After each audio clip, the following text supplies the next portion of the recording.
Greetings, friends, and welcome to another episode of The Mistake Zone, your weekly dose of our lives and the mistakes within them.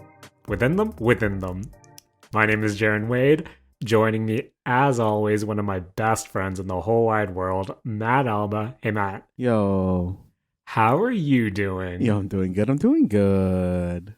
Matt, that's great. I'm feeling great. We're here back in the mistake zone. And Matt, I'm really excited because I didn't expect you to be down for it, but let's go. Jaren recalls his vacation, round 2, second week in a row. Okay. Matt, you know me, Matt. I like me some TikTok. I'm a TikTok scroller when, sometimes I'm in a seated position where I need to, pass some time. And that's when I'm on the TikTok. Matt, I hate how TikTok, the algorithm, Big Al, is currently serving me videos that I wish were served to me prior to the vacation I took. Damn. Because, Matt, it feels real bad that there was a 8th-floor Animate store around a 10-minute walk from where we were staying in Ikebukuro. And when I was served that video, Matt, that made me feel real bad. Hate to see it, man. Hate to see it. But I'm also here in my... Matt, you know me. I love consuming, and I'm currently debating, Matt, if I should make a wise financial choice. Because at the time of recording, I think there is 6 hours for me to order that HoloLive Superfest 2023 merch before it's gone for good, Matt. Yo, Jared, it's gonna be gone for good. I think you know the answer in your heart of what you should do here already. But Matt, I also have a shipping notification from Ami telling me that there's a Suisei Nendoroid that is ready for me to pay. And how can we forget, Matt, the main event this Friday, The Legend of Zelda Tears of a Kingdom. I don't know what the actual title is called. Breath of the Wild 2. And I just came back from vacation. I told you, Matt, that Wallet-kun not in a good place right now. And he's glaring at me right now. And I might have purchased something else this week, but we can get into that maybe some other time. Okay. But anyway, Matt, I'm a disgusting person who apparently enjoys capitalism. So please, Matt, before all our friends stop listening to me, a dirty pig, what's new with you, my friend? Yo, Jaren, I've just been running a lot of Sunbreak with our good pal Rakush. And man, it hurts me in my heart to know that next weekend Tears of the Kingdom is gonna kill Monster Hunter for me for a while. And I don't know how I'm going to get back into Monster Hunter afterwards. So I think this is something that we do run into a lot, especially when we do come into busy gaming seasons, new releases. And I guess you kind of answered the question I was about to ask, Matt, but when you're playing a game you're really invested in and a new title comes out, how do you try to balance the two, or do you just immediately drop what you were playing for the new hotness? I usually immediately drop what I'm playing for the new hotness, and that has definitely killed a lot of games for me. But I'm really hopeful that since this is a co-op experience, that Rakush is going to pull me back into Monster Hunter at some point. Like I have that, that obligation where, you bought this game with somebody else and you don't want the other person to have wasted their money, so you continue playing with them. That's totally fair, Matt. And then again, I'm not a monster hunting boy, but I feel like with Monster Hunter, that's the type of game that you can eventually go back every now and then in short bursts, just because, that's the grind. I feel like for a lot of people, Monster Hunter is that comfort game where it's one of those things where I always do want to jump in at some point, but man, I have a lot of other comfort games at the moment. But the reason I ask you that question is just because with Tears of the Kingdom coming out soon. This kind of takes me back to, I believe, 2017 when Breath of the Wild came out.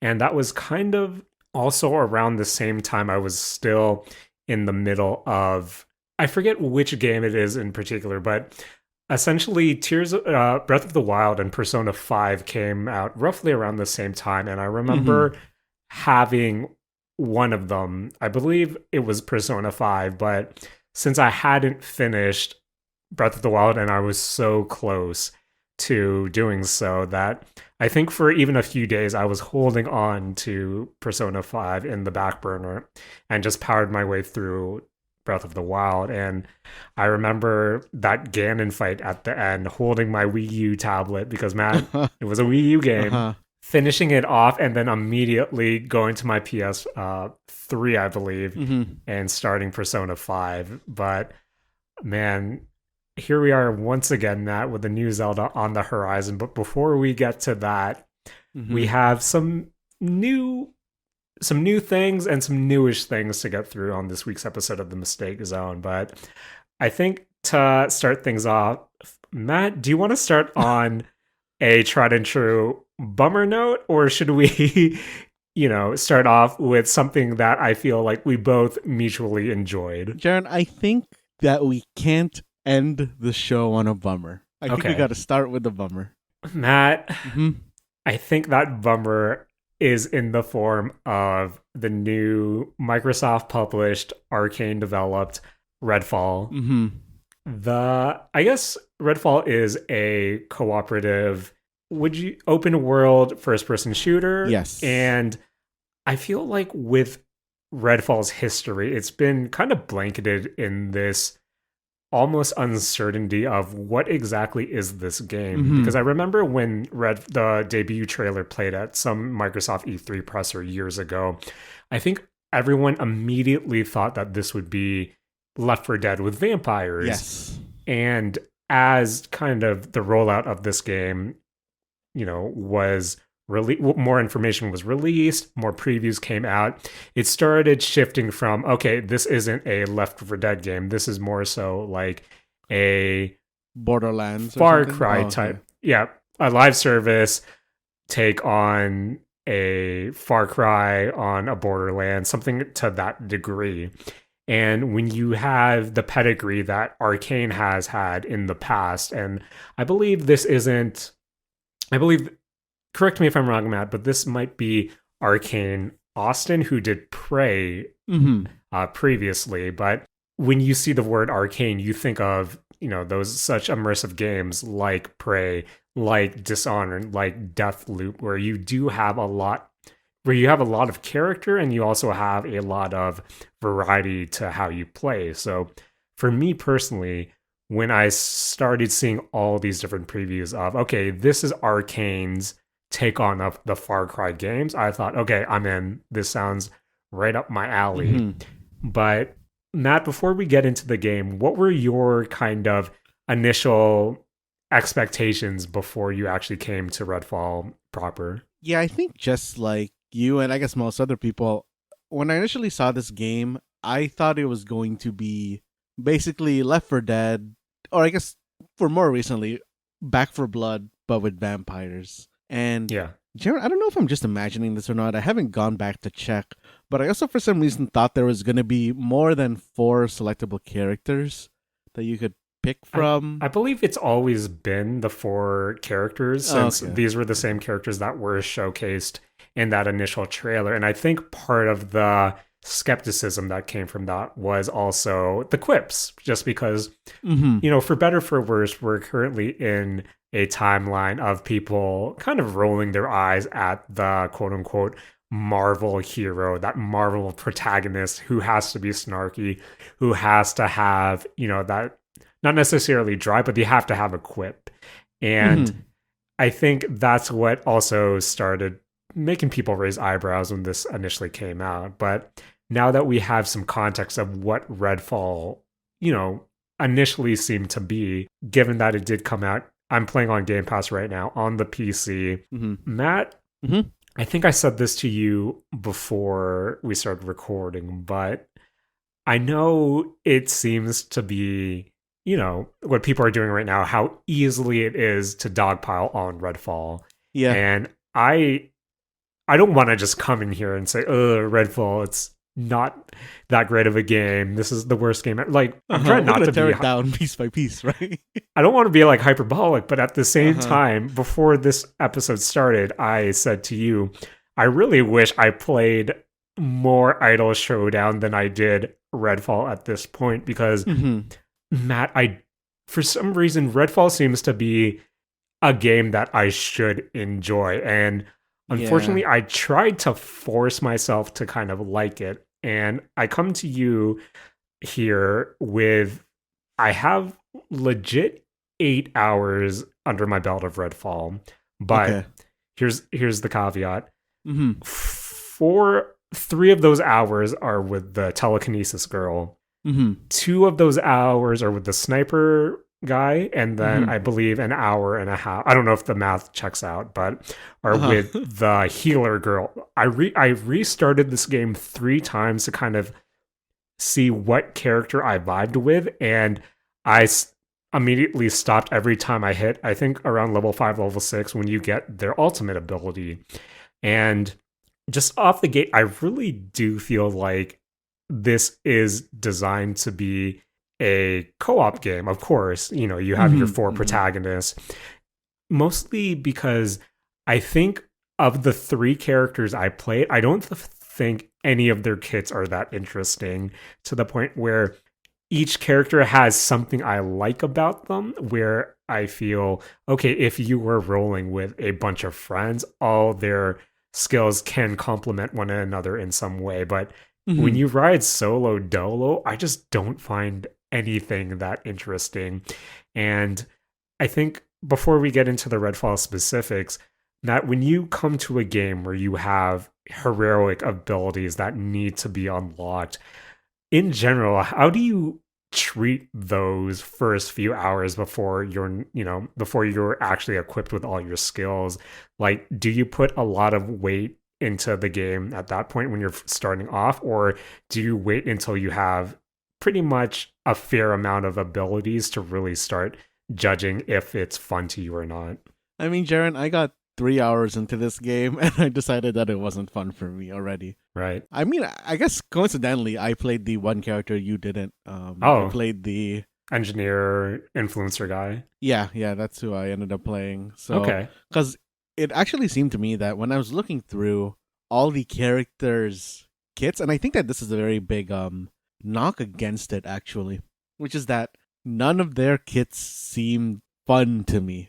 I Yes. picked the one that was the least bad to me, which is, I think, a very unfortunate way to go into selecting a character that you're going to play for the game. Because, Matt, I totally agree because when I first started the game out, I was just looking at everyone's abilities, everyone's skill sets, and thinking, oh, none of these really correspond to a kind of play style that I typically enjoy within, these types of open world shooting games. But yeah, Matt, since you started as the engineer, how were your first 3 hours with that character? I mean, I think that, I'll be honest, Jaren, playing as the engineer dude, I barely really used his skills. Yes.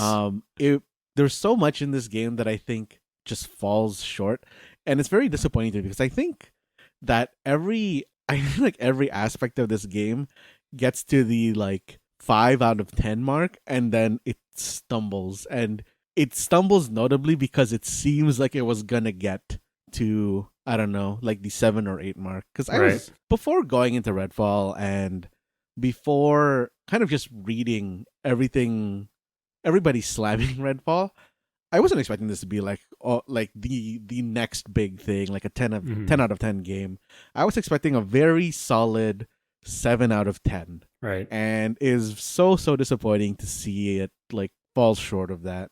Cause it's just, so for me, Jaren, so many small things that break this game for me. Like, I think I told you, less than 10 minutes into the game, I already got stuck in the terrain, and I had to restart. Honestly, if we're Mhm. talking about bad first impressions, Just after we recorded last week's episode, I pre-installed the game just because I believe it was going to be available to play on the following Monday at 8 p.m. our time. Mm-hmm. So I pre-installed the game. It told me, okay, you're good to go at 8 p.m.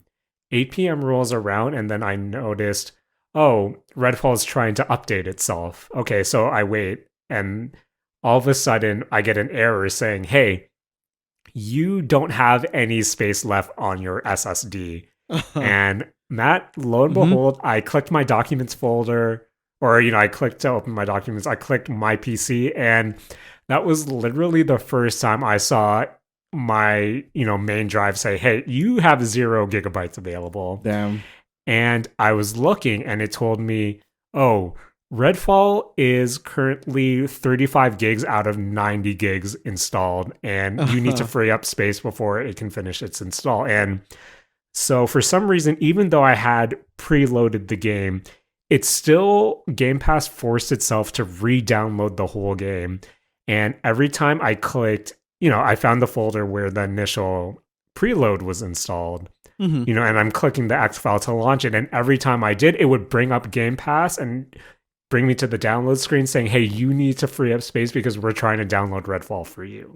Yeah. Like, and then I immediately thought, oh, like, I don't want to go into this game, with this heavy cloud over my head, because at that point I know, okay, everyone's not saying good things about this game, but just that install thing left me, oh, how much worse is it going to get from here? And Matt, so we're both playing on the PC, and I like to think that we both have, pretty decent machines, but how has your experience been with performance wise?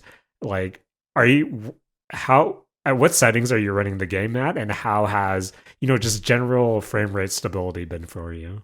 I have everything running on high, and honestly, the frame rate has been okay for me. Like, it's been a decently solid 60 for me for the most part. I haven't run into anything too bad in terms of like stuttering and stuff like that. Is it like chugging for you? Matt, so it defaulted for medium, and again, I'm not saying my 3060 is, God's gift to Earth right now, but just based on my computer specs overall, it's a fairly new PC. I would like to think so, but the fact that I during the day, quote unquote, daytime in the game, depending on the area I am in, like, I do see a lot of like stuttering in there.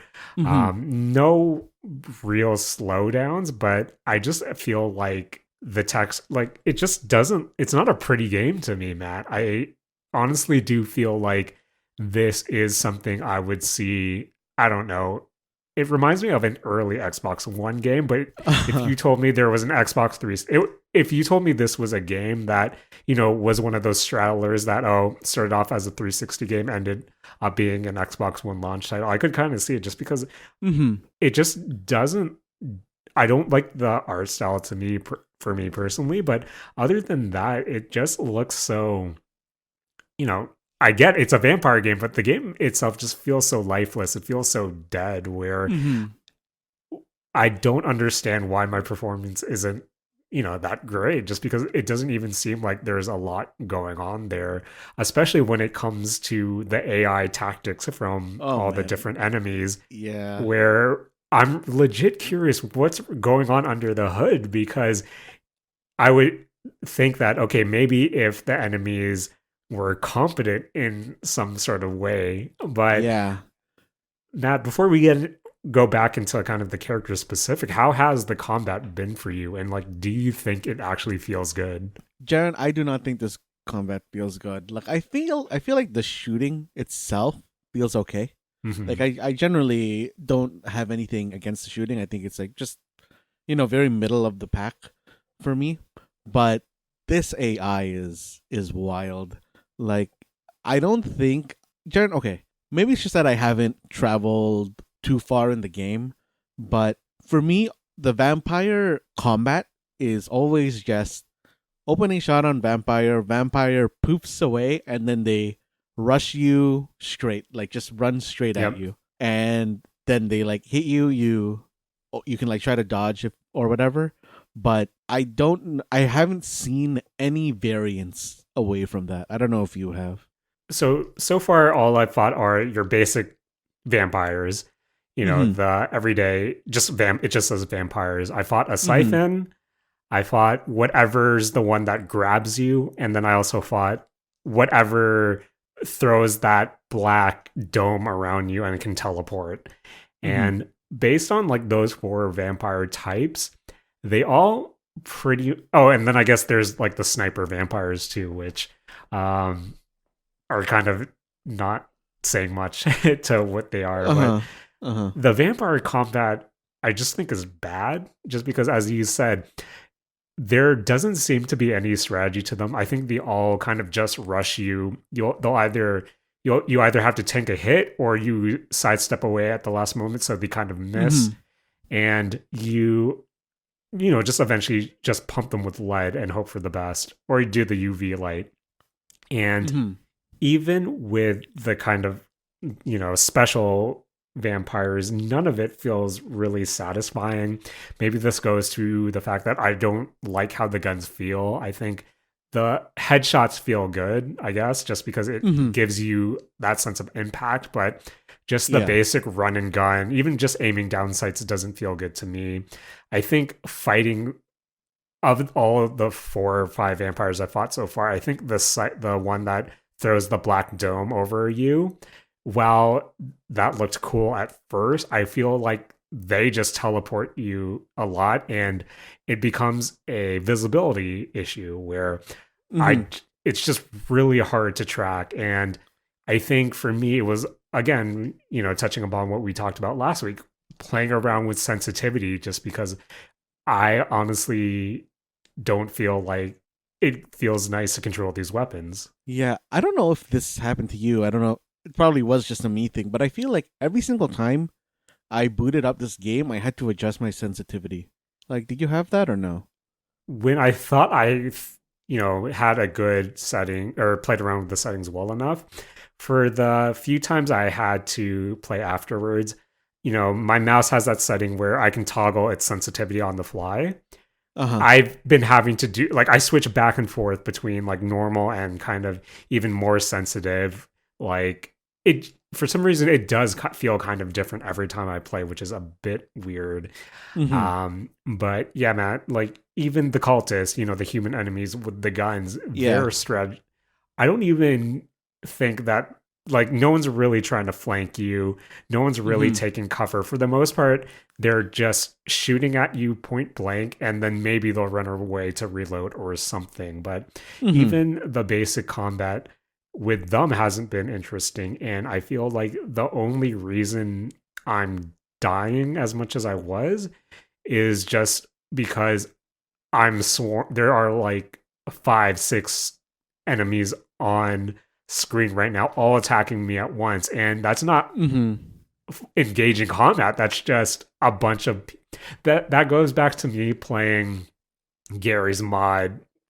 I don't know, 2 decades ago, spawning a bunch of Half-Life soldiers and then just me fighting them in a big field. That's essentially what the combat has boiled down to, and like it's just not fun, Matt. And mm-hmm. I kind of like the lore, or the flavor of, okay, for vampires you have to kill them with a stake weapon or with a stake, obviously, Yes. Yes. but that also makes combat really strange, just because you can't kill them at range. I did find Mm-hmm. myself in some situations where I have used a assault rifle to take down a vampire.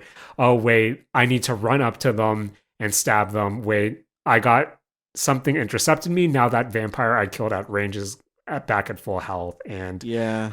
I I don't. Maybe it's because I haven't unlocked it, but the fact that you need to have a stake attachment on your main weapon, and you just don't automatically have a stake as your basic default melee attack, Yeah. is also wild to me, man. Like, I do not understand that design Yeah. decision, but That is like the wildest thing. Like I can't believe that in a game where it is critical that you basically melee an enemy, that you Hmm. do not always have the melee available. That you have Yes. to switch off of your gun, switch to a different one, and use it. And the fact that you only can equip three, at least as far as I got, you can only equip three guns, Yeah. which basically means that, hey, keeping in mind that this is basically you need to run up to them melee, you have to basically have a shotgun, Yep. or you have to have, like you had, an assault rifle, sniper rifle, Yep. and then you have to have the stake launcher to Yes. be able to finish them, which I think is a really, really huge detriment to the loadout system already. I don't know what it is, Matt, where it really just doesn't feel good. And again, I tried my best to kind of, slog through what time I did play with it, just because I do like the idea of an open world Far Cry game where I like Mm-hmm. to turn my brain off. I don't mind going to a new area. Okay, I need to, you know, claim this tower or take down this encampment, but it's the fact that it just doesn't feel good doing so. Where I, Mm-hmm. in theory, when I'm like going from point A to point B for an objective, and then I see, oh, you can actually see into this house or into this building, that means you can go in and try to like find loot. Like that would seem cool to me if it felt engaging enough. And I think that brings me to another issue I had with the comment was, Matt, I don't know what it is, but part of the reason why I created a second character was just the fact that I found the ammo situation to be really weird where Yeah. I started playing as the sniper character, and Mm-hmm. essentially the reason I stopped was I didn't know where to find more ammo at that point, and I wanted to take over a safe house or I wanted to go into the supply area, but I didn't have any ammo for my weapons, and I didn't do the helicopter, like the first main mission of like finding the supply Mm-hmm. crates. So I didn't have a reliable area to buy new ammo, and I found myself kind of stuck where I thought, oh, do they just want me to kind of go around, pop all these, car trunks open and hope to get ammo there? Where Yeah. it just feels really scarce in the beginning. And, once I reset and then I just followed the main path just to start, buying ammo, to be given a chance to buy ammo.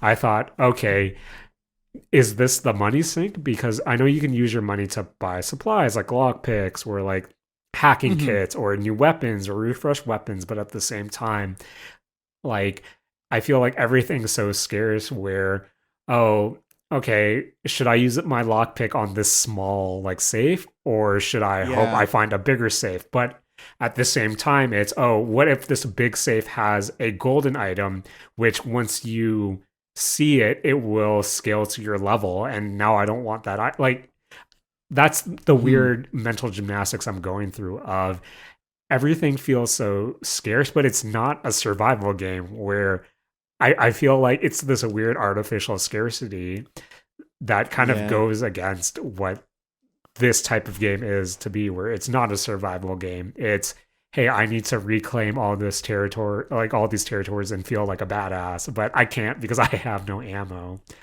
Mm-hmm. Mm-hmm. But now, one of the reasons why I really wanted to talk to you about Redfall was I know you have a relationship with, previous Arcane games, specifically, the Dishonored games. And while this isn't, Yeah. the same Arcane game that did the Dishonored um, thing, I wanted to, or develop the Dishonored games. They did, I believe, contribute to the games, though. At the end of the tutorial mission, when you have to take over the lighthouse, and then it told you that, hey, Redfall is meant to be this game that you can have all these different options when trying to explore the mission. Hey, here's 3 ways you can take on this fire play or take over this Mm-hmm. fire station. As someone with a history with the Arcane games, with Dishonored, are you feeling that same sense of choice so far, or has all your kind of combat encounters and from all the missions you've done, has it just been kind of one way to really go at it? I mean, other than that one lighthouse, I don't. Okay, other than the lighthouse and the music store, I didn't really feel like I there was many choices that I Mm-hmm. was really making in terms of how I want to tackle the situation. It really always just boiled down to, okay, one of the issues I actually have with this game, Jaren, is the lighting. I feel like Yep. it's simultaneously too bright and too dark, Yes. and there's no distinction between the background and the actual like characters, which I think is like a real issue in a lot of games recently for me, or maybe it's just my bad eyes, but that also really just forced me more so into a play style of, okay, I'm gonna move forward, I'm gonna wait for question marks to like show up on the screen, and then I'm gonna shoot at those question marks. Yep.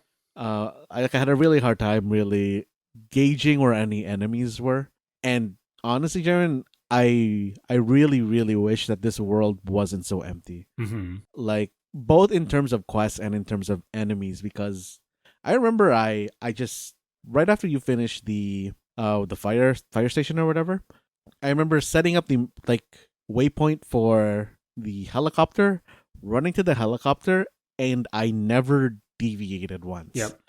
I didn't run into enemies. I didn't run into a side thing that's like, oh, what's this? Let me go look at this real quick. Like I didn't see any of that. I was just that hollow man was just talking at me for a while, and I was like, okay, that's cool. But I just basically beelined it to the thing, and I never deviated. And I think that that is way too, even if it is just the starting area, is way too empty of a world to be playing in for this type of game, which also I guess also leads to the whole ammo scarcity thing that you were talking about, where you can't really find resources. I couldn't even really find too many guns towards Mm-hmm. the start. And for something that's kind of touting a Far Cry Borderlands esque kind of feel, where you are and a weapon rarity system, you get guns. I feel very slowly. Like you don't even get repeat guns that often. I felt like, which was a real issue. I think for the first 2 hours, I didn't have anything other than the handgun and the shotgun. Yeah.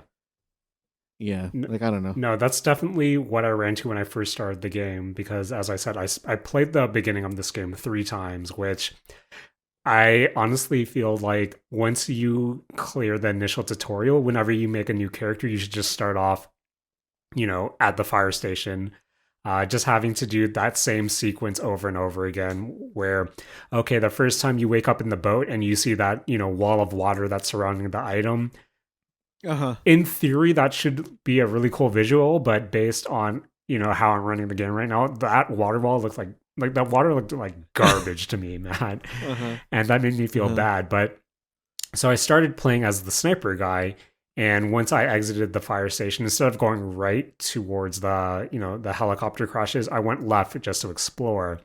And like you, Matt, that's where I ran into the weapon scarcity of, oh, for a game, as you said, with a loot system, I'm not finding a lot of weapons. And it wasn't until my second playthrough and my third playthrough when I beelined for the helicopters, for the supply crates, for the weapon crates, that's when I would start getting, my purples, my blues, and again, it's one of those things where if you try to deviate from the initial path, I feel like everything's so scarce where you have to play a few of the main story elements at first just so you can actually have a good foundation to be able to purchase ammo, to be able to have, Mm-hmm. a better arsenal of weapons. And without that, it's just a weird experience. And I think another thing that really got to me was, I guess we can just go through all the different character types. So I Mm-hmm. started off with the sniper guy, who's supposed to be a more stealth character. His Your initial ability is his Raven, which you throw straight up and it will mark players on our enemies on the map, which again, just based on the brightness of everything, I thought was a good ability to have because it's just so hard to see enemies sometimes. And Mm-hmm. his second ability you unlock is a stealth thing where you go invisible, you can sneak around, and then when you bump into someone or you engage with someone, you're visible again. And that would work really well for a good stealth sniping build. But it was the fact that none of these sections that I played really lent themselves to stealth. because again, Mm-hmm. once you fight a vampire, they're on you. That aggro is there, and I almost feel like it's hard to have a stealth enemy here without like a reliable disengage. And I don't know, I Mm-hmm. feel like stealth against vampires didn't work well, and I hit a wall. Didn't unlock the sniper's alt, which gives you a spectral gun that does auto like it's the soldier 76 alt, Mm-hmm. Mm-hmm. and I didn't unlock that. So I moved on to the telekinesis girl. Her initial ability is a umbrella, which you put in front of you. It absorbs damage, and then when you kill it or the skull ends, you do a force push in front of you. And her second ability is you summon a elevator that when you jump into or when you walk towards it, it will launch you into the sky to give you different height advantages. And the Mm-hmm. main reason I wanted to play the telekinesis girl was for her alt, which summons her, vampire ex-boyfriend. And you know me, Matt, I love the Necromancer from Borderlands 2, and I thought, Uh-huh. okay, Uh-huh. having a buddy with me would really help in this is supposed to be a co-op game. I think having a buddy would really help. Mm-hmm. But you find out that alts need to be recharged by getting, essences from essentially killing vampires. Mm-hmm. And once again, Matt, in the beginning of the game, it's either you fight one vampire at a time or you're swarmed by six, where I feel like the alts aren't readily accessible for you, where if I Mm-hmm. wanted to go around with a vampire buddy, I needed to pick and choose when I used it. And, God or Lord forbid that I don't, I die during a boss fight against a vampire or an underworld boss when I'm claiming neighborhood. I don't have my alt anymore, and now I need to farm to have my alt. Like, Uh-huh. that Uh-huh. immediately took me out of the game. And thought I heard that okay, if you play the medic lady, she has a bit more survivability because her initial skill is her droid companion that you can send out in front of you and will distract people or get aggro, distract enemies, and then you can start Mm-hmm. picking people off there. She has C4, and then her alt is a healing beacon. But again, it's the fact that that this healing beacon isn't always accessible. You need to farm for it, and I don't know, Matt, like just seeing how the alt worked, maybe it gets a lot better in, once you're progressed in the game and you're Mm-hmm. more readily or more, you're fighting more vampires more frequently. But in the beginning, that totally took me out of it. Mm-hmm. Where, and again, like I just didn't feel like I liked all these kits. If all of these characters had different abilities, it was just the same run and gun like playstyle I was playing, where nothing felt actually different to me. It was all the same, but it was just me. Okay, maybe I know where enemies are here, or maybe I have a shield this time, but for the most part, nothing changed with each of these new characters, and Mm-hmm. I rather would have preferred, okay, maybe if I can get this guy's Raven and then have um I don't know, maybe I want to have like a some sort of summon character instead of here's three different characters with some sort of summon. Like everyone seems to have a summon, but like Mm-hmm. I feel like it doesn't synergize as well because in the beginning you don't have much skills. But Yeah. Like, any other thoughts on the engineer, Matt, or just the combat in general? yeah, like for the engineer, I basically did not have any real difference of a experience than you. Mm-hmm. Like you do just either, hey, throw out um this like arc javelin and it basically makes an AoE area where the enemies can't go, or you have a translocator that just lets you teleport to Yeah. like somewhere, and his alt is basically just an AoE stun, like blacklight. Mm-hmm. And I don't know, like it didn't feel like I was really playing a specific character.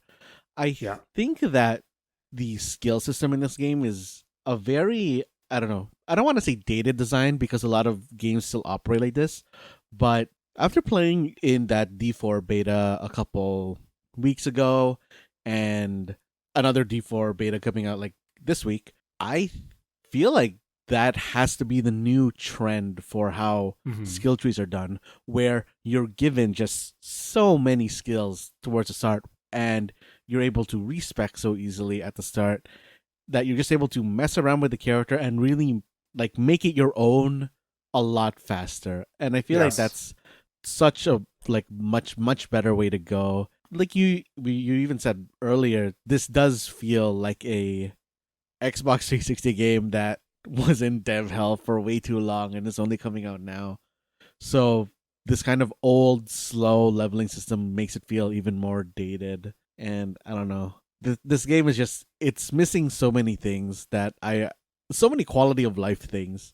Like, Yeah. I feel like an alt should really always be something that's like on a timer, or Hmm. it's a, for lack of like a better word or phrase here, it's an once per encounter type ability, or Yeah. once per like every other encounter type ability. I don't know. I really wish that like this game's pieces all linked together better. Yeah, because again, this seems like a game I would be into. And I see a version of Redfall that, if it was optimized better, if maybe you were given more skill points at the beginning of the game, Mm-hmm. if survivability for a single player was a bit better as well, like I could see this being a game I could sink my teeth into. But I just can't at the moment because it's just not there. And I think the bummer part is, say Arcane is able to patch it, say, they look into it, say, and think, okay, we'll tweak this, we'll make it perform better. I feel like I've it just had a really bad first impression on me. Mm. And, I go back to, Cyberpunk 2077, and that didn't launch, in a great state either. But there was, and even though that game was being dogpiled at the time, I personally was able to find some sort of charm there that kept Yeah. me engaged, that kept me, going in the game. Where I just don't see any of that charm in Redfall, unfortunately. And Mm-hmm. I don't know. There was this one safe house mission where you needed to defend some sort of like blood heart from all these exploding enemies. Mm-hmm. And if enough exploding enemies exploded in front of it and the meter went to 100, you failed the mission. But Matt, I died around so there's a 5 minute or so timer counting down, and you have to defend this blood heart thing. Mm-hmm. Mm-hmm. And I died, respawned at the safe house, which was, quite some distance from where I had to fight. Mm-hmm. And I was kind of floored that the mission was still going on as I respawned in the house, and thought, okay, now it's just going to be swarmed with like the exploding enemies and I'm going to fail this mission. So Uh-huh. I make my way back to that heart thing, and I just stared at it, Matt, because all the exploding enemies just stood still. Oh. Maybe it's because I wasn't in the mission area, but when Mm-hmm. I like aimed down my sights to look at it, all of them were just standing at, the entrance of this gas station. Uh-huh. And nothing was, the timer was counting down, but nothing was happening. So I let the timer run out. The thing exploded, and then I fought the vampire boss or whatever. But again, it's just little mishaps like that where if this was like a better game, I guess I could forgive something like that and think, oh, look at this zany bug that happened. Mm-hmm. How Mm-hmm. fun. But I just look at it as a whole of, oh, that should be more fun to me, but it's just broken. And again, even if they were able to patch it in the future, I'm not sure the game, like the gun feels for me, will feel any different. And I Mm-hmm. don't know, man. It's one of those things where I'll look out over the patch notes as they're released, but I think after this week, I think I'm done with Redfall, man. I don't think Yeah. I'm gonna go back. Yeah. But again, Matt, we're entering a busy May. We have Zelda, we have Fast and Furious, Diablo's right around the corner. Where, Matt, I've Mm-hmm. dropped better games than Redfall, and I Yep. feel like it's a disservice to those better games if I continue to try to find, you know, time with Redfall, especially when time is so finite for us right now. Mm-hmm. But again, like, I don't feel good about like saying this is a bad game, but I don't recommend Redfall. I feel like maybe after a few patches, or maybe 6 months down the line, hopefully it's in a better state. And maybe if I find a down period, I might go back to check it out. But Mm-hmm. honestly, Matt, I was thinking I should just play Deathloop. I should just play Dishonored. Yeah, I should just like I Deathloop. know it's not an arcane game, but I should probably just try out Ghostwire Tokyo at this point. Uh-huh. Where I don't know, Matt. Any last thoughts on Redfall? I'm really sad that it didn't live up to expectations. Mm-hmm.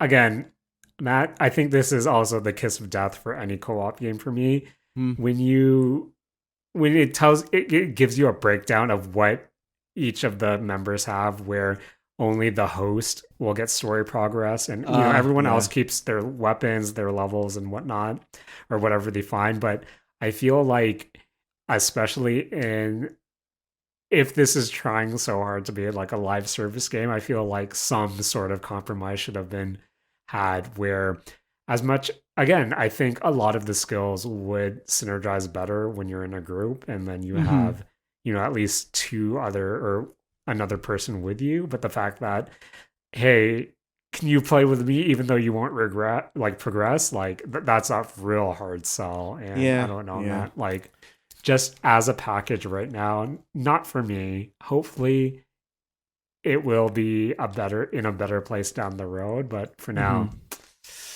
I think not I think I might hit that big on uninstall yet again, Matt. Uh-huh. Yet Uh-huh. again. So Matt, Mm-hmm. speaking about Fred things that fall, Matt, Uh-huh. that was a stretch. Uh-huh. But as you said, we can't end on a bummer, Matt. We can't end on a bummer, Mm-hmm. but there was a new movie that came out a few weeks ago. I think, Matt, I felt real bad just because before I went on vacation, my siblings Mm-hmm. messaged me saying, "Oh, when do you go on vacation?" I told them when, and they said, "Boo, we're seeing the Mario movie when it opened," which unfortunately I left for vacation a day before it opened, so Mm-hmm. my siblings went to go see it. And another unfortunate part, Matt, Mm-hmm. if the movie was out in Japan while I was there, I would have totally saw the Super Mario Oh, movie was it in not out Japan. while you were there? No, I believe it Oh, came out on the 28th. Korea came out on the 28th, but I don't think it was out in Japan when I was there. that's surprising. But Matt, Mm-hmm. the Super Mario movie, I feel like, just the run up to it was a bit of there was a lot of question marks just Yeah. because, you know, gotta say it, no one was really sold on Chris Pratt being Mario. Mm-hmm. Um, this coming from Illumination, the studio that brought us Minions. And of course, with just how big the Sonic movies were, I feel like there were a lot of question marks around the Super Mario movie. Uh-huh. And we've both saw it. And Matt, Mm-hmm.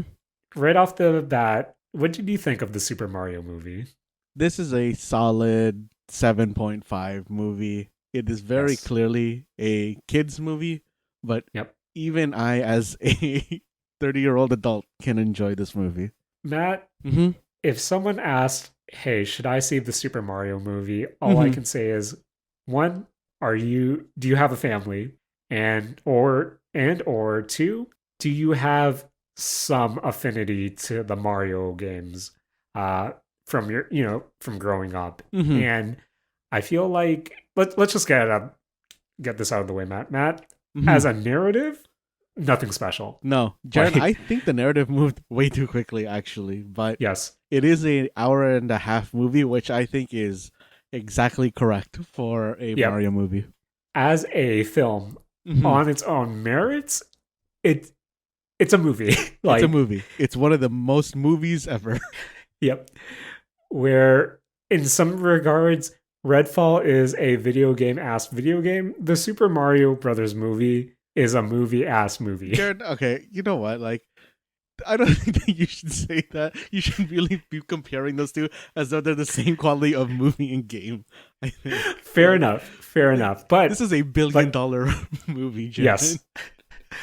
But as a movie, like Mhm. this is as a movie, as a narrative, this is nothing to write home about. It's Yeah. your classic, here it's an isekai. I know Rikush asked it Yeah. a few weeks ago. It's an isekai to a degree. It deals with the same thing. You have a protagonist who kind of is feeling unfulfilled in his normal life and is put Hmm. into a situation where he can become a hero. It's a Yeah. tale we've all saw, and for better or for worse, Matt, Hmm. this is probably the most like lore consideration I've seen of a lot of Mario properties. Uh-huh. Uh-huh. And again, it's your tried and true. Okay, it's your hero who is trying to find himself Hmm. after coming from an unfulfilling life, put into a situation where, he can become something, and then he has a foil. He has, the female lead. He meets this potential rival character who is also dealing with his own daddy issues. And again, nothing special in that regard. Hmm. Where it does get special, however, is again, no matter your experience with the Mario franchise as a whole, whether it's, Hmm. hey, I played World 1 a bunch of times too. I've played all the different games. I've had a Nintendo growing up where no matter your affinity to the Mario franchise, as long as you have some sort of connection to it, you're going to get something out of it. And, Hmm. for again, it's a nostalgia movie where as long as one of your nostalgia strings are being tugged at, then I feel like it's way more enjoyable than what it is to someone who doesn't have that same affinity towards the Mario Hmm. movies. And that Hmm. I think we've, said it in previous episodes of the Mistake Zone or of Saturday Morning Arcade. We both have varying relationships to the Mario games growing up. Yeah. And I think for me, this did enough to where, Hmm. not gonna lie, Matt, Hmm. might have gotten misty eyed a couple of times during this Uh-huh. movie. Uh-huh. And I feel like there were some points where I legit was giddy in my seat, the biggest smile on my face, and I looked around my theater, which was a packed theater again, and Uh-huh. this was like Uh-huh. 2 weeks out of opening, and not seeing reactions to some of the little things that I saw made me think, okay, this I'm the audience this movie is really aimed towards. But Hmm. Hmm. so the moviness aside, Matt, what did you think of the Mario movie as a whole and compared to your relationship with Mario as a whole? I think that this movie did everything that I basically wanted it to do. Mm-hmm. Honestly, as far as this whole movie goes, there's really only two things I didn't like about it, and they're incredibly minor. Yes. Like, the first thing is, Jaren, I feel like Peach looks weird. Something about Peach's just model to me just looks weird. But everybody else, everything else, I think looks 100% on point. Mm-hmm. And the second thing is Luigi's ringtone, Jaren, which is the GameCube startup Yep. noise. Yep. The fact that they didn't put that final drop note Yeah, I noticed in that the too. thing I noticed that too. was killing me, Jaren. It was killing me. Like I was actually angry at this movie while I was watching it at that point when I was waiting for that drop and it just didn't come. But I don't know, everything about it was like a really fun watch. I was not expecting to basically have that one Saints Row 3 oldies radio station soundtrack throughout this whole Mm-hmm. movie. Yeah. Like that soundtrack really hit in good nostalgia to me. I don't know. Everything about it was really good. Like even the stuff about that you were talking about earlier about the weirdness about Chris Pratt voicing Mario. Mm-hmm. I didn't even really think about it once I got into the movie. I'm like, okay, yeah, like this is Mario. It's like, oh, Yep. cool. Look, it's the guy who did the original Mario's voice saying, "Hey, Just it's smarting okay. it. Yeah. You didn't do a racism." Like, I don't know. That I was a good thought, goof. That was a good yeah, goof. I thought this was a very fun watch. And like as far as like Mario stuff goes, like game relation wise, I thought it was really good. I cannot believe that who was it?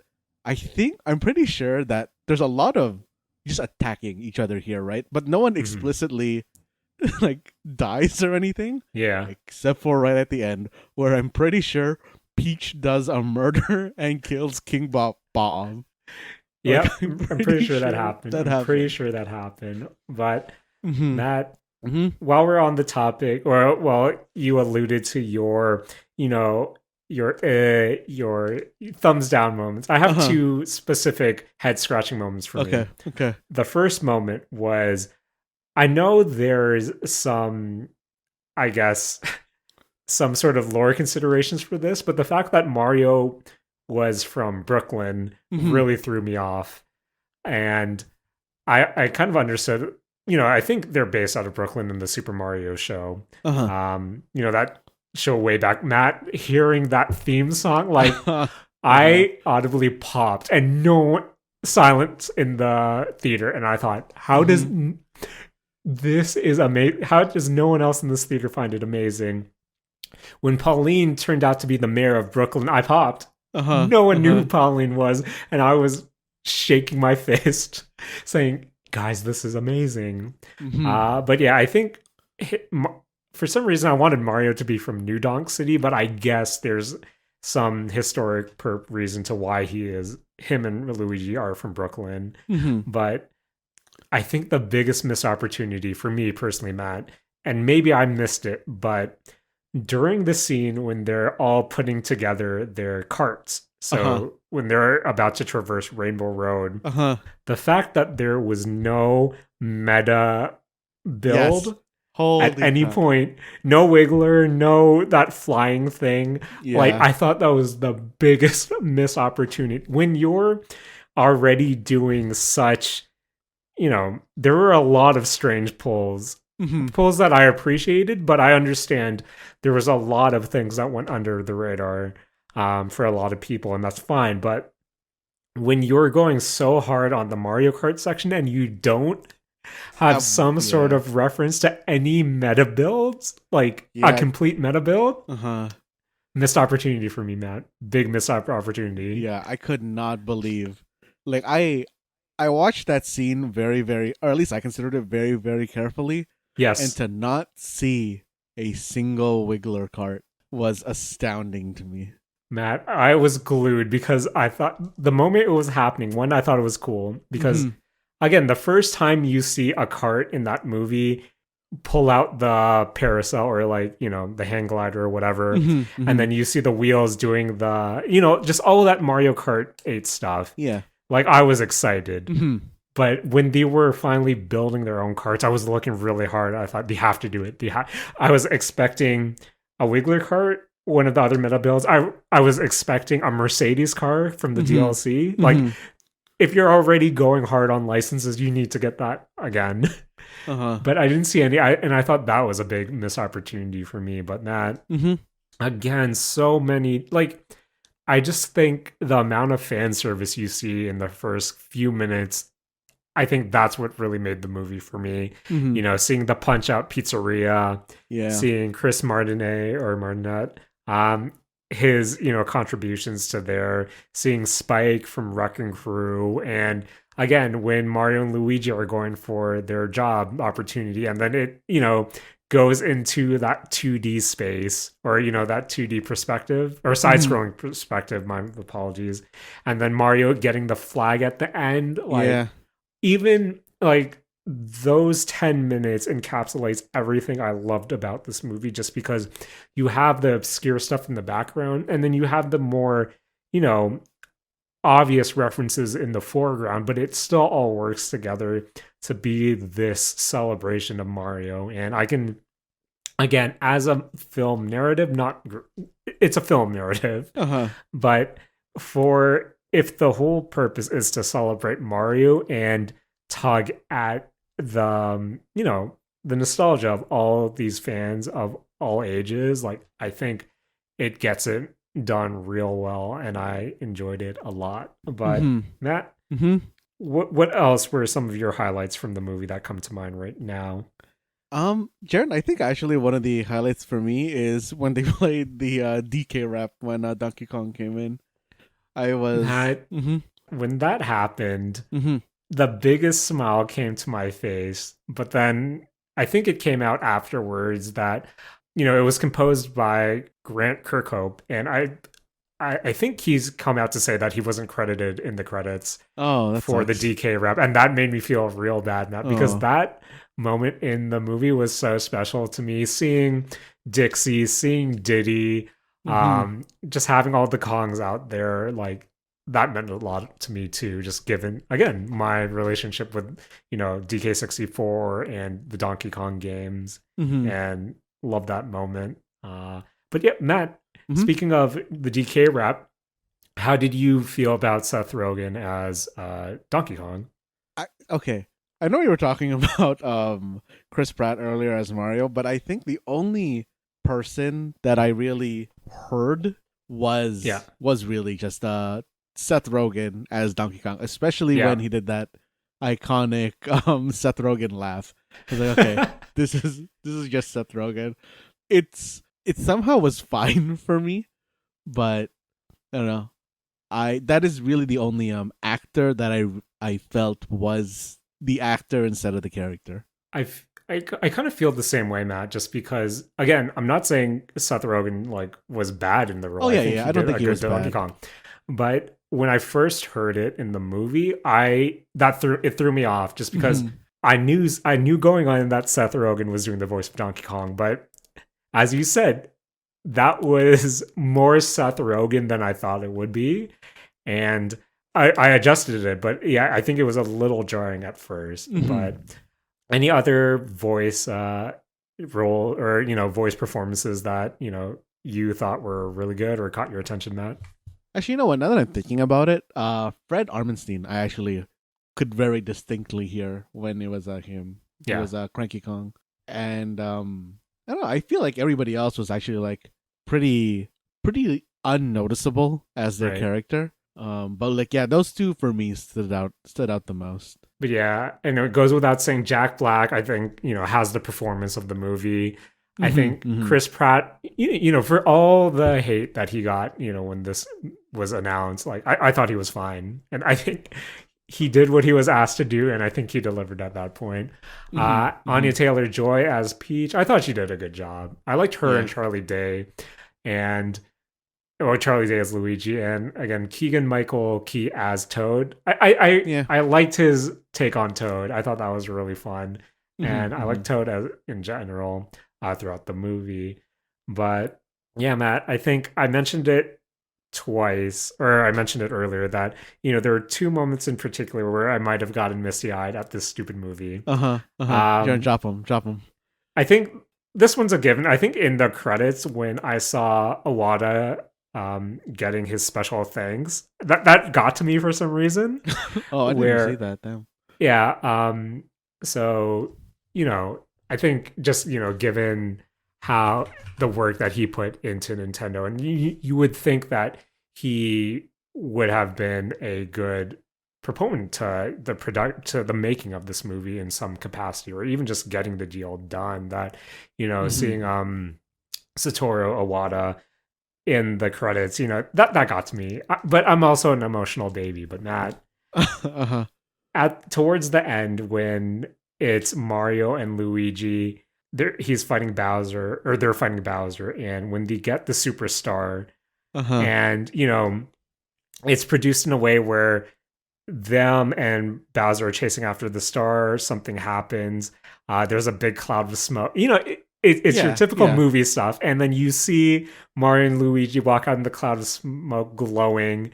But Uh-huh. then, Matt, the fact that in my head I'm thinking, okay, they're just gonna play, the invincibility theme. Of course, you Yeah. do Yeah. the That's what I super theme, thought as well. Mm-hmm. but their rendition of the invincibility theme for some reason, like waterworks in my, I'm like, why am I crying at this stupid movie? Like, it was so good, Matt, where it subverted my expectations in the right way, and for some reason all I could think of was the final battle of Persona 4, and they do the orchestra rendition of the opening theme, and when that opening theme kicks in, tears flooded when I played Persona 4, and that just was re-triggered in my head during the stupid Mario movie. And I'm probably the only person in that that theater bawling. But is this the video game equivalent of playing the season 1 opening at the end of the season? Has to be, Matt. It has to be, man, because it was beautiful. And man. of course, that movie ends. We see Mario waking up. You see all those classic NES box arts for his posters in his room. But Matt, Mario playing Kid Icarus after that dinner with his family didn't go well. For some reason, I feel like I was the only person in the theater who knew what Kid Icarus was. Jaren, I'm just saying. Where's the Nintendo Cinematic Universe, Jaren? What do you think? When's the Smash Initiative starting up? Okay, Matt.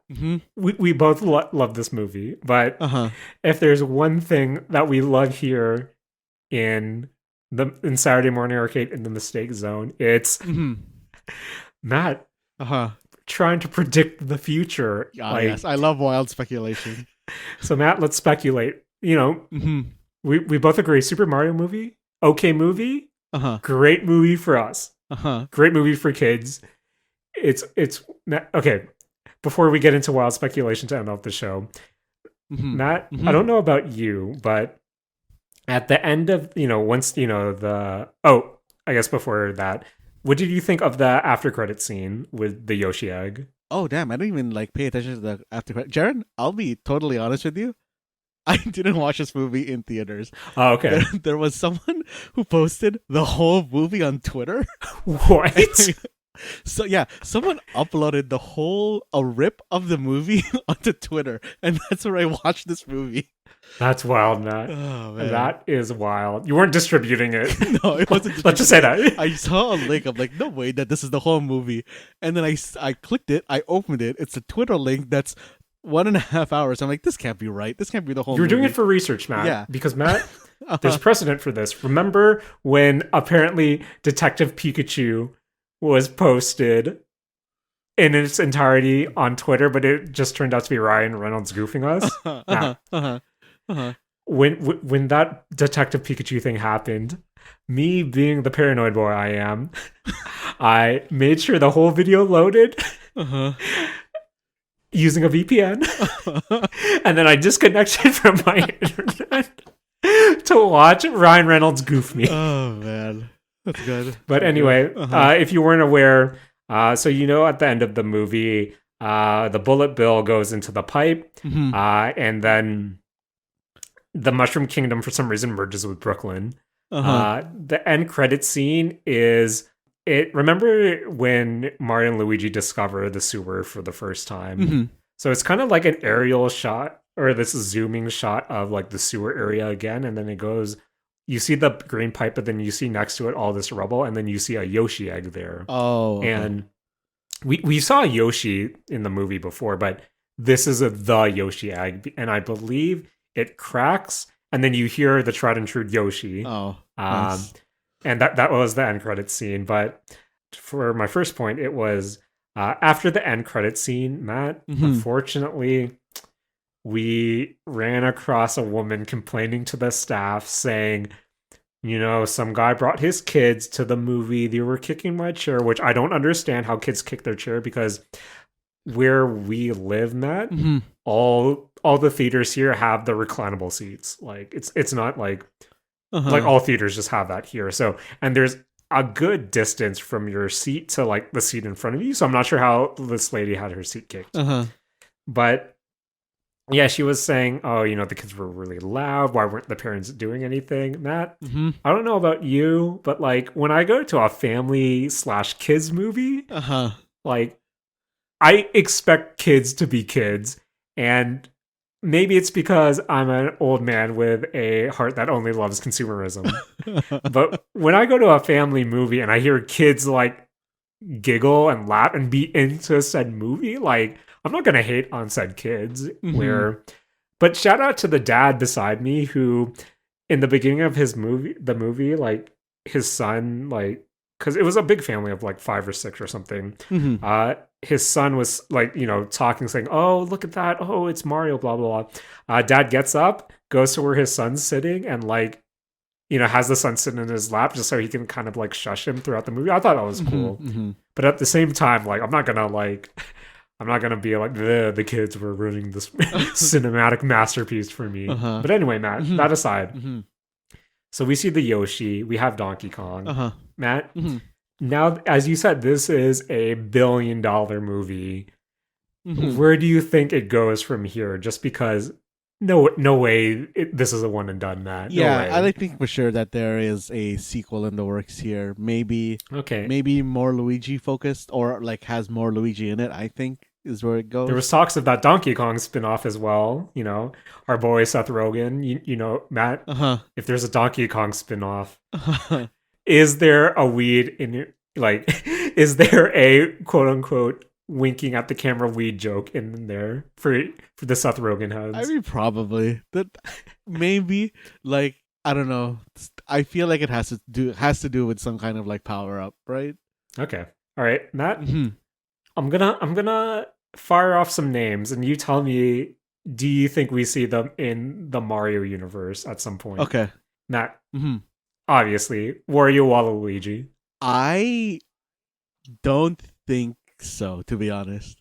Really? Yeah, for some reason I feel like once they're reaching for Wario and Waluigi, I feel like the movie should have probably just stopped being made. Really? Like for some reason, like imagining those two inside a Mario movie, a $1 billion franchise movie seems incorrect to me. Okay. Rosalina. I think Rosalina can come in, probably. Okay. I think that she's very likely to be in the second one, to be honest. Daisy. Cameo in the background. Okay.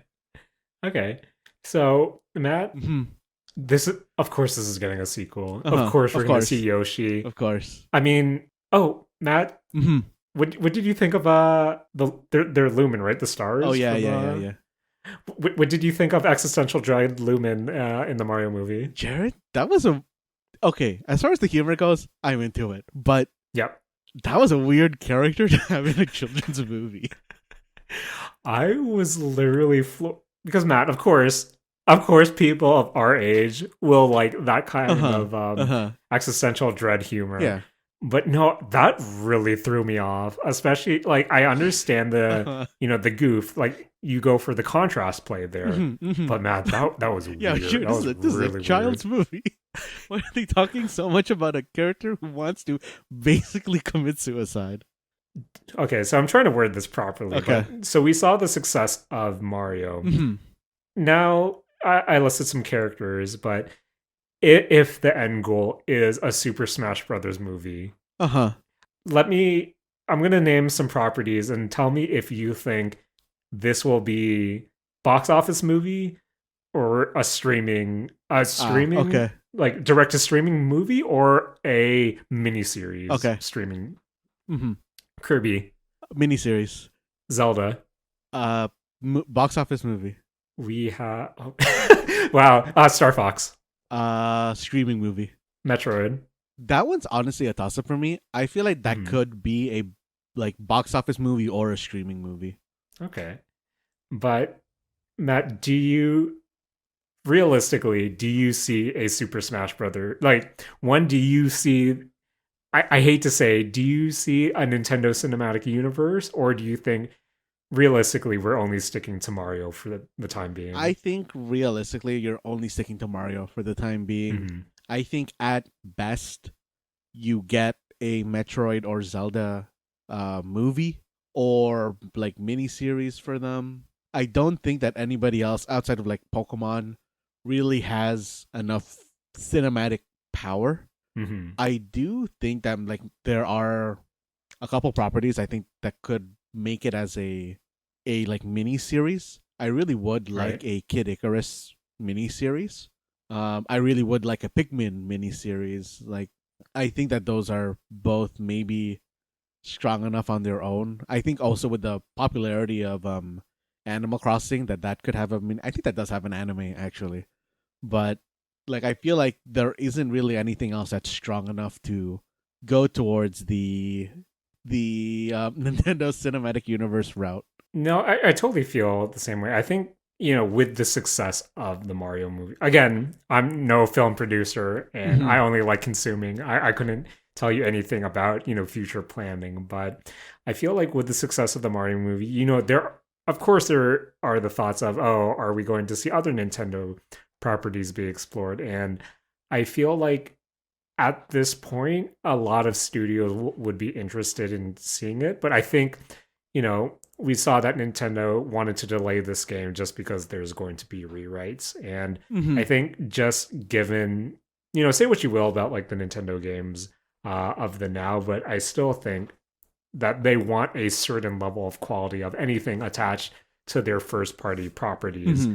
And for the most part, a guarantee of quality in some degree where I think there will be a lot of talks of potentially exploring, you know, movies, series, and things of the like. But I I think the idea of a cinematic universe, an idea of a Super Smash Brothers, end all be all movie, Hmm. I think that's still wishful thinking Yeah, right now, yeah. just because, yeah, I think again, everyone's still high on the Mario movie, but I think a sequel will do well. But how long do they keep going with this? I guess in yeah. Yeah, I think at best 3 movies comes out of the Mario Hmm. franchise. And then yeah, I can see a Donkey Kong spin-off. I could Hmm. see a Luigi spin-off if needed. But I think past that, uh there's going to be a lot of consideration just because again, if you a Kirby movie could work within that illumination style, but once we get to the Zeldas, once we get to the Metroids, once we get to the Star Foxes, like tonally, how do you explore those franchises? Because there is more of a mature edge to them. Not Hmm. overtly mature, but it's a lot edgier than what we see from Mario. So, but again, maybe say in the third movie, another bullet bill, goes into a pipe, that pipe explodes, and then all of a sudden they're in Hyrule, and then we get teleported. Uh, they're floating in space, and we see like an R wing or something. I feel like at this point, major cameos will Uh-huh. be, I think, are likely in the future. But for now, I think the Mario franchise is a safe bet. But again, I think I'm also curious now that, you know, once your initial nostalgia strings are pulled, Hmm. how much further can they be pulled? Where I think even with a second movie, does it have the same effect on me? Only time will tell, Matt. Hmm. Hmm. Only time will tell. But in that beefy episode, Uh-huh. I think after we red fell down, Mario was able to pick us up. Uh-huh. But Matt, was there any other closing thoughts on the Mario movie? Any other things that stood out to you that you just want to give a shout to? Jaren, I think that it was a wild idea for Mario to think, hey, I'm going to put this giant bullet bill into this pipe and make it think it's not gonna blow up Brooklyn. Yeah, he had to do what he had to do, Matt. Hmm. But that was a bit wild. That was a bit wild, and I don't know, Matt. I think that really put that really gave me more questions than it did answers. Uh-huh. Because like, how do you clean it up? Yeah, yeah. And how do you explain, oh, A whole nother there are world. mushroom Yeah. people? Yeah. There's a whole other world under New York. Or listen to me, Matt. Hmm. Hear me out. I'm Uh-huh. just asking questions. Does Pauline sweep it under the rug? Yo. Only that neighborhood saw it. Yeah. Yo, All, yo, all I'm Jaren. saying, all I'm saying. Yo, it's big government, hiding the truth from all the people, Jaren. Oh man, Matt, did you expect Mario to just end up living in the Mushroom Kingdom at the end, or how Yeah. did you feel about that ending? I thought that made sense, to be honest. Okay. Like, that's basically exactly what I thought it was gonna be. But yeah, overall, I enjoyed it, Matt. Can't wait to see what's in store for this billion-dollar franchise Hmm. now Hmm. when it comes to cinema. And not gonna lie, it kind of made me want to revisit Odyssey afterwards. So I think their marketing ploy worked, Matt. I think it worked. But everything can get me, Matt. Consumerism. Jared, why are we so easy to con into liking stuff?